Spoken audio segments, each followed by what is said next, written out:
Dear student, इस video में आप देखेंगे कि ज्योमेट्रिक मीन कैसे फाइंड करते हैं किसी डिस्क्रीट सीरीज का।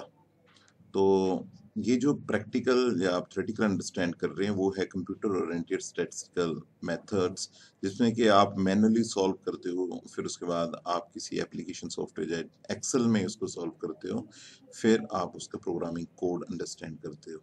तो हर एक की एक पर्टिकुलर इंपॉर्टेंस है।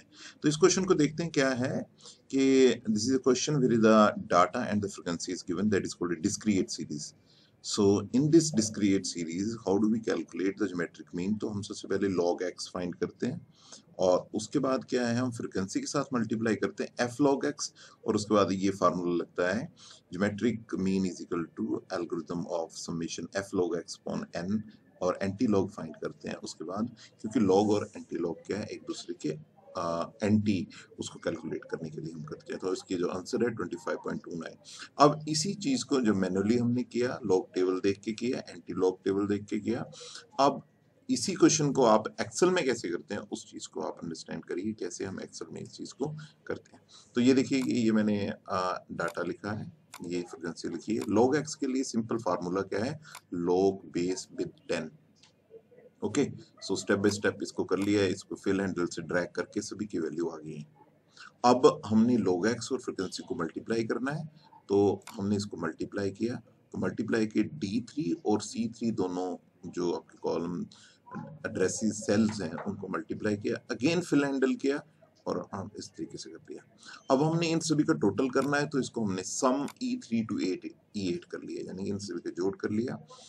अब इम्पोर्टेंट बात समझिए, ये तो हमने फाइंड किया इसका, हम एक्चुअली इसका एंटी लॉग फाइंड करते हैं, बट एंटी लॉग के कॉन्सेप्ट को आप अंडरस्टैंड करिए। ये देखिए क्या है कि किसी भी चीज का जो एंटी लॉग है वो क्या होता है कि हमारे पास 10 raise to power x is equal to y, एक बेसिक फार्मूला हम कहते हैं विद बेस 10, ठीक है। और यदि हमने x की वैल्यू को फाइंड करना है तो हम एंटी लॉग किस तरीके से कैलकुलेट करते हैं, 10 raise to power y।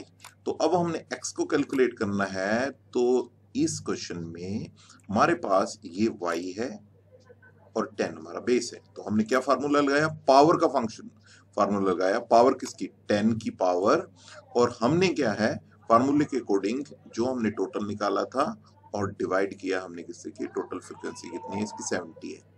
Okay, सो ये देखो आपने जैसे किया है, तो यहाँ पर क्या है कि एंटी लॉग में क्या है, f log x upon n, n क्या है, टोटल नंबर ऑफ जो फ्रीक्वेंसी है, सम ऑफ फ्रीक्वेंसी, वो क्या है, एन है। तो इसके अकॉर्डिंग हमने कैलकुलेट किया। अब इसी चीज को हम क्या है with the help of the programming understand करते हैं, कैसे उसको प्रोग्रामिंग करेंगे। तो this is the code.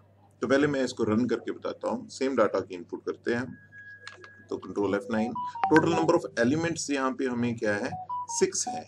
Okay, और अब डाटा एलिमेंट्स की एंट्री करते हैं, तो वो क्या है, 10, मैं स्पेस दे रहा हूँ, 20 स्पेस 30 40 50 60। ओके, तो ये वैल्यूज क्या है हमारे पास, क्या है, इनपुट हो गई हैं डाटा में।